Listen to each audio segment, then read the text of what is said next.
Hi friends, అందరికీ చూస్తున్నారు కదా. ఇదైతే పుండుకూర విత్తనాలు వేసినాం ఫ్రెండ్స్. ఈ మడిలో అయితే చాలా అంటే కొంచెం ఇంకా మొలుస్తుంది. ఇప్పుడు సల్పాగా కనిపిస్తుంది కానీ పెద్దగా అయితే సరిపోతుంది ఫ్రెండ్స్.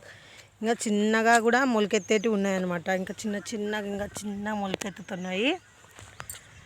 ఇంకా ఈ పక్క చూసుకుంటే ఫ్రెండ్స్, ఈ మడి వచ్చేసి ఇది కూడా పుండుకూరనే ఫ్రెండ్స్. అయితే ఈ మడిలో పుండుకూర కంటే ఈ ఆకు ఏమంటారు ఫ్రెండ్స్, ఇది ఏమంటారు అబ్బా, పప్పుకూర అంటాం ఫ్రెండ్స్ మేమైతే. ఇది వచ్చేసి పుండుకూర, ఇది వచ్చేసి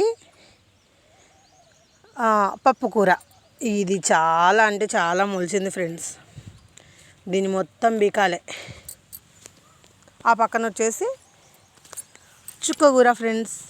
ఇట్లా అయితే వేసుకున్నాము. ఇదైతే బాగా నిండుగా కనిపిస్తుంది కానీ దీంట్లో పుండుకూర ఒక 0.5% ఉంటే ఇంకా 1.5% అదే ఉంది ఫ్రెండ్స్, పప్పుకూర.